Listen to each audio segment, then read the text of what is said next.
70% লোক হা ভোট দিয়েছে। প্রয়োজনে আমরা যদি সংসদে নিষ্পত্তি করতে না পারি, জাতীয় সংসদে রাজপথে ওই 70% লোককে নিয়ে আমরা আন্দোলন করে আমরা গণভোটের গণরায় কার্যকর করব। আজকে সর্বত্র দুর্নীতি বাসা বেঁধেছে, দলীয়করণ বাসা বেঁধেছে। কোন মির্জা ফখরুল সাহেব পার্টির মহাসচিব একটা সত্য কথা বলছে 2 দিন আগে, বলছে 5 মাসে রাষ্ট্রের কোনো পরিবর্তন হয়নি। হবে কেন? সব জায়গায় বিএনপির দলীয় লোক, জেলা পরিষদ, সিটি কর্পোরেশন, পৌরসভা, উন্নয়ন কর্তৃপক্ষ, এই ফ্যামিলি কার্ড, এই টিআর কাবিকা, ইমামের ভাতা বরাদ্দ, এমপি আছে তাতে কোনো গায়ে বাঁধাচ্ছেন না, ওনারা দলীয় লোক দিয়ে সেইগুলো চালায় যাচ্ছেন। তাহলে আওয়ামী লীগের সাথে আমরা কি পার্থক্য? শুধু দলের নামটা বদলেছে, চরিত্র একই আছে।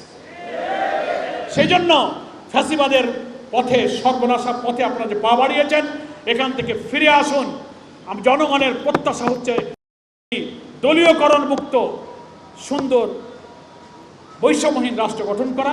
আজকের এই সেমিনার থেকে যশোরের সংগ্রামী জনতাকে আমি বলবো যে আপনারা জনগণকে এর শুভঙ্করের ফাঁকিটা বুঝাবেন এবং 11 দলের সামনে যে কর্মসূচি আছে, আগামীকালকে গণমিছিল 5 তারিখ থেকে 11 দল পরবর্তী কর্মসূচি ঢাকার পল্টন থেকে ঘোষণা হবে।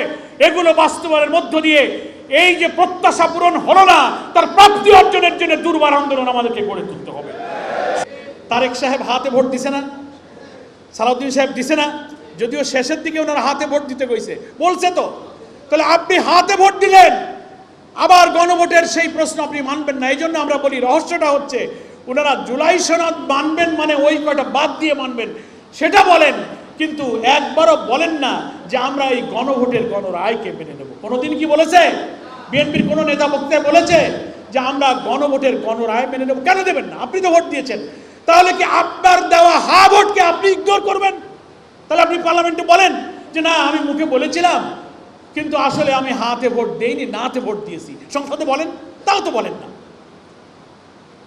মুখে এক আর মনে এক। তাহলে আপনারা কথাটা বুঝলেন? উনাদের জুলাই সনদ মানার অর্থ হলো ভিন্ন মতগুলো বাদ দিয়ে যেগুলো থাকবে, যা রাষ্ট্রের কোনো মৌলিক পরিবর্তন আনবে না, ওইটা ওনারা মানতে চান। আমরা বলছি ন, ওইটা মানা যাবে না, তুমি গণভোটটা মানো। কারণ গণভোটে 5 কোটি মানুষ হাতে ভোট দিয়ে 70% লোক বলেছে এই 84টি জায়গায় তোমার জুলাই সনদে নোট অফ ডিসেন্ট আছে, কিন্তু গণভোটের ব্যালটে কোনো নোট অফ ডিসেন্ট নাই, নাকি বলেন?